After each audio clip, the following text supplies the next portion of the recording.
Y el mundo está como está, porque todos tienen mala voluntad. Y el mundo está como está, porque todos tienen mala voluntad. Antes de la intervención de la compañera Ruth, les pedimos también que si alguien quiere ir anotando algunas preguntas, comentarios o aportes, lo vayan haciendo para el cierre del panel. Bueno, muchas gracias.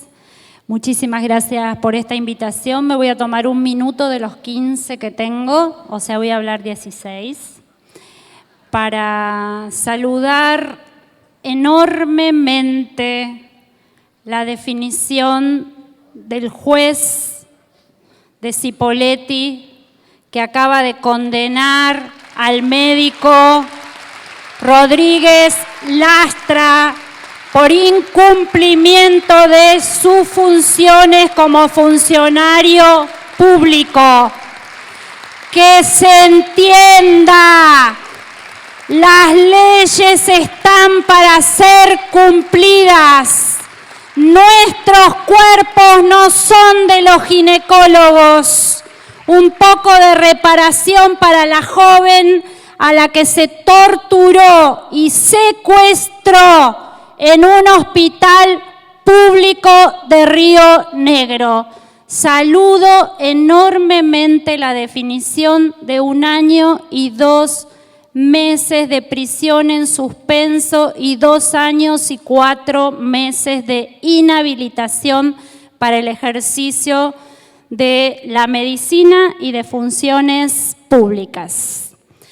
Dicho esto, me voy a atener al papel porque si no seguramente me iría por muchas de las cosas que se están planteando hoy en el Congreso, en este 4º Congreso. Voy a tratar de desarrollar 3 cuestiones vinculadas a lo que venimos hablando acerca de la justicia curricular y un pequeño cierre. Tomando, por supuesto, todo lo que ya dijeron quienes me antecedieron, insistir con que una de las dimensiones de la justicia curricular implica tener en cuenta los intereses de los grupos y los colectivos menos favorecidos. Es decir, la posición de los menos favorecidos implica en concreto, por ejemplo, plantear los temas económicos desde la situación de los empobrecidos económicamente y no de los dueños de los medios de producción. Establecer las cuestiones de género desde la posición de las mujeres, las lesbianas y trans. Plantear las relaciones raciales y las cuestiones territoriales desde la perspectiva de los pueblos originarios.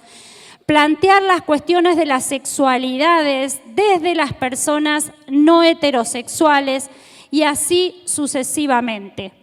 Este principio implica, me parece a mí, o esta dimensión, mejor dicho, de la justicia curricular, implica, por ejemplo, cuestionarnos sobre todas esas hegemonías que en parte fue mostrando recién Marcelo, pero para preguntarme, por ejemplo, ¿con la sangre de quién se construyeron y construyen cotidianamente mis ojos? ¿Cuáles son las marcas de poder que construye tal o cual proyecto curricular? ¿Cuáles las que desmantela?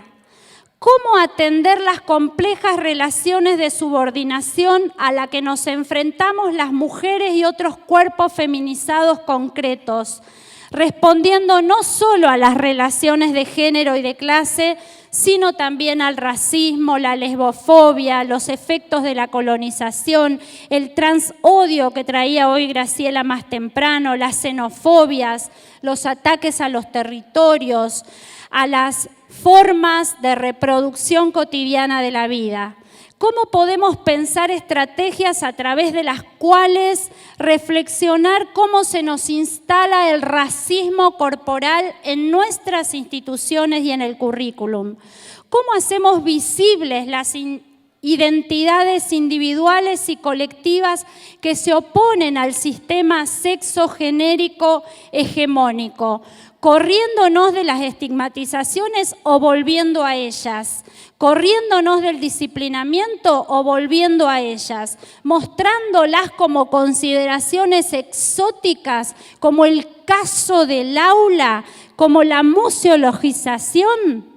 ¿Cuáles son las operaciones de poder que anulan el deseo de entrar enteras y enteros a las aulas como trabajadoras y trabajadores de la educación? ¿Cuáles son las operaciones que mantienen en las instituciones educativas edictos contravencionales escolares? ¿Dónde anida la impunidad social de los machos? ¿A qué escuelas han concurrido los femicidas? ¿Para qué intereses se los ha educado? ¿Cómo armaron su capacidad de violar, menoscabar, explotar, menospreciar, quitar vidas? Desde esas preguntas hay que insistir con que el currículum es un componente medular del proceso educativo, el formal, el informal, el vivido, el omitido, el oculto. Es un artefacto cultural y es siempre el resultado de una selección política. Pero el currículum también es una pista de corrida. Busca precisamente modificar a las personas que lo van a seguir. En el currículum hay, por tanto, cuestiones de identidad y de subjetividad. Las preguntas centrales son ¿qué cosas deben saber ellos, ellas o ellas? ¿Qué conocimiento o saber es considerado importante, válido o esencial para merecer estar en el currículum? Mejor aún, ¿en qué deben transformarse estas personas? Currículum es cuestión de conocimiento, de identidad y, por supuesto, de poder. Una segunda cuestión, las resistencias pedagógicas, o podríamos pensar las agencias pedagógicas, en tanto capacidad de acción que se habilita y crea en relaciones de subordinación históricamente específicas. Esas resistencias o agencias pedagógicas pueden funcionar como acciones micropolíticas en tiempos de neoliberalismos depredadores, extractivistas, violentos y femicidas. Leí en el prólogo del libro Esferas de Insurrección que vivimos en una región del mundo con una fuerte alianza entre neoliberalismo financiero y fuerzas reactivas conservadoras y fundamentalistas. Fuerzas que comparten una misma moral y un mismo modelo de identificación subjetiva, el inconsciente colonial capitalístico. De ahí que el objetivo de la nueva casa de brujas de estas clases dominantes sean los colectivos feministas, los colectivos sexogenéricos, las personas transexuales, los colectivos indígenas, negros, que encarnan en el imaginario conservador la posibilidad de una auténtica transformación micropolítica. Esta es la condición en la que nos encontramos y en la que tenemos que imaginar colectivamente nuevas formas de resistencia y de agenciamiento. ¿Qué resistencias pedagógicas? ¿Para armar qué mundos? ¿Para qué compromisos vitales?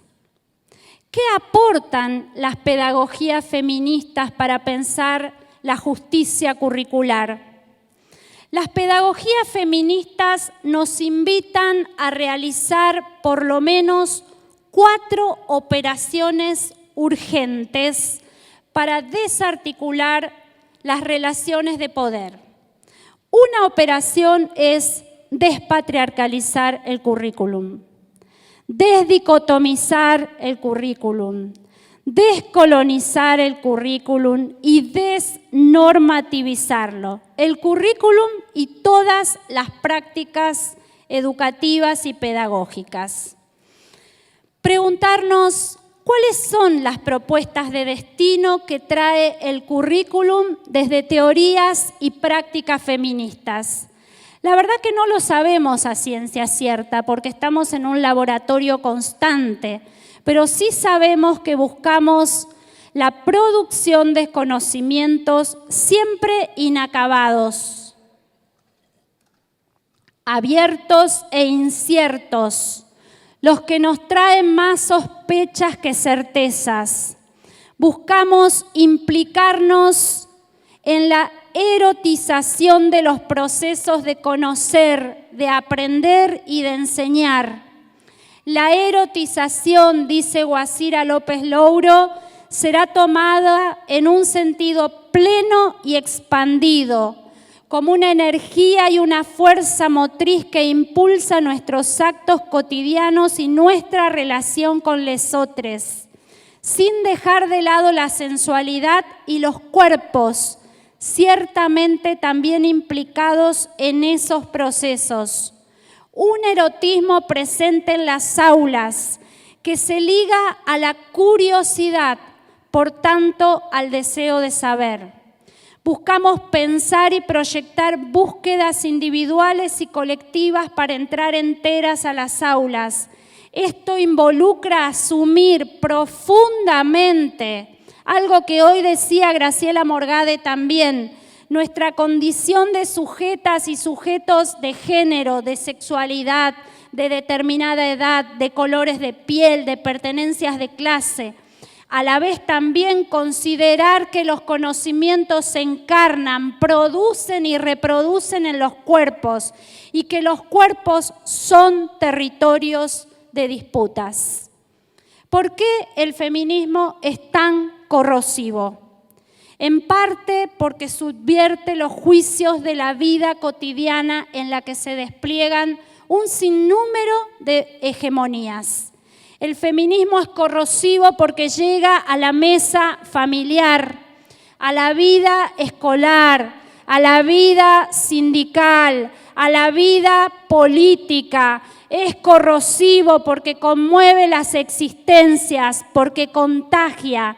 En ese sentido, traigo y me gusta cada vez más traer la figura de la feminista como la aguafiestas, la figura de Sara Ahmed, que me parece una figura por demás interesante. Tratan al feminismo como si fuera un alejamiento del mundo, dice Sara Ahmed. Por eso nos ven como las aguafiestas. En realidad, el feminismo es un compromiso con el mundo. Las feministas seríamos aquellas que vemos los problemas donde no los hay. Es como si los problemas no existieran hasta que nosotras los nombramos. Como si el abuelo no abusara, como si el hermano no abusara, como si el primo no violara, hasta que nosotras no los nombramos. La tercera cuestión. La ESI es un proyecto político que aboga por la justicia curricular. Hay que pensar cuáles son las condiciones de emergencia que a 13 años de la sanción de la ley está siendo atacada de manera virulenta por sectores conservadores. Pareciera ser, o hay una explicación en ese ataque, no es un ataque nuevo, lo que cambia es la virulencia del ataque, me parece a mí. Pareciera ser que esa cruzada fundamentalista sacó especiales conclusiones el 9 de agosto de 2018. Y esas conclusiones que sacó parecen ser que se dan cuenta que la ESI puede poner todo bajo sospecha y que eso puede ganar consenso en las calles, en las casas y en las camas. Por eso se dedican a sembrar el terror social bajo premisas basadas en el pánico moral y el pánico sexual. Esa es la estrategia privilegiada de los sectores antiderechos que ven a sus hijos cuando dicen con mis hijos no te metas como propiedad privada. Los cuerpos, las sexualidades, los placeres, las libertades no deben abrirse al escrutinio del conocimiento para estos sectores, porque todo lo reducen a designios divinos. Dice Butler acerca del ataque a la ideología de género, Judith Butler, podría decirse que este ataque contra la ideología de género tomó forma en el año 2004, cuando el Pontificio Consejo de la Familia escribió una carta a los obispos de la Iglesia Católica señalando el potencial del género para destruir valores femeninos importantes para la Iglesia, fomentar conflictos entre los sexos y para refutar la distinción natural y jerárquica entre hombres y mujeres, en los cuales están basados los valores familiares y la vida social. Estos ataques existen, estos ataques a la ESI anclados en estos sectores conservadores que tienen estas ideas acerca de la ideología de género. Pero la ESI, y acá voy terminando, es parte también de un tiempo prometedor y esperanzador, como el que estamos armando con y desde los feminismos. La ESI, para muchos trabajadores de la educación, ha dejado de ser una mera ley para convertirse en un programa organizador de nuevos sentidos y prácticas. Es decir, la ESI es ley, pero es mucho más que ley. Es la promesa de otros destinos para el estudiantado y para nuestras relaciones y vínculos pedagógicos y laborales. Es que la ESI se fue volviendo cada vez más feminista. Y esto dado por los encuentros a los que hoy llamamos plurinacionales, por la sanción de la ley de matrimonio igualitario, por la ley de identidad de género, por los reclamos de Ni Una Menos, por la lucha por el aborto legal. Vemos y vimos emocionadas pancartas de nuestras estudiantes exigiendo ESI en las escuelas. El asombro y la potencia radican justamente en esa inspiración que pide saber más. La ESI como trinchera desde la cual pensarse, armarse, amarse y proyectarse. Efectos capilares, de esos que se meten bajo la piel, orientan políticas subterráneas de la proliferación, de las ondulaciones, para volverse mareas incontenibles que provocan dislocamientos y potencias imaginativas y creativas. Efectos capilares, de esos que nos incitan a reflexionar sobre los desafíos que tenemos por delante. En mi opinión, la potencia de la ESI está en que provoca un giro político, pedagógico y epistémico en la manera que trabajamos estos temas en las instituciones educativas. Y para cerrar, todo proceso revolucionario es la introducción de un corte, una diferencia. El reclamo encabezado por los jóvenes exigiendo y haciendo ESI en las escuelas nos acerca y hace vivir un tiempo revolucionario singular. Hace pocos días Silvia Federici nos decía, la revolución está siendo hoy, porque también es parte de lo que estamos viviendo. ¿Acaso no hay allí en esa construcción y en ese reclamo de los jóvenes eslabones de justicia curricular. Para nosotras la escuela pública tiene que ser pública, pero también tiene que ser feminista, justa, deseable, intercultural, comunitaria, popular, desigualadora, amorosa, sensible. Una escuela que aloje el goce, el disfrute, la ternura. Una escuela que cuide y acompañe a nuestros pibes. Por último, y ahora sí por último, pero no quiero dejar de referirme a esa praxis política oposicionista que tenemos en Neuquén a los debates curriculares. Esa praxis oposicionista en todo tiempo, lugar y nivel, encabezada por esos espacios plagados de consignismos apocalípticos, huecos y vacíos. Esa praxis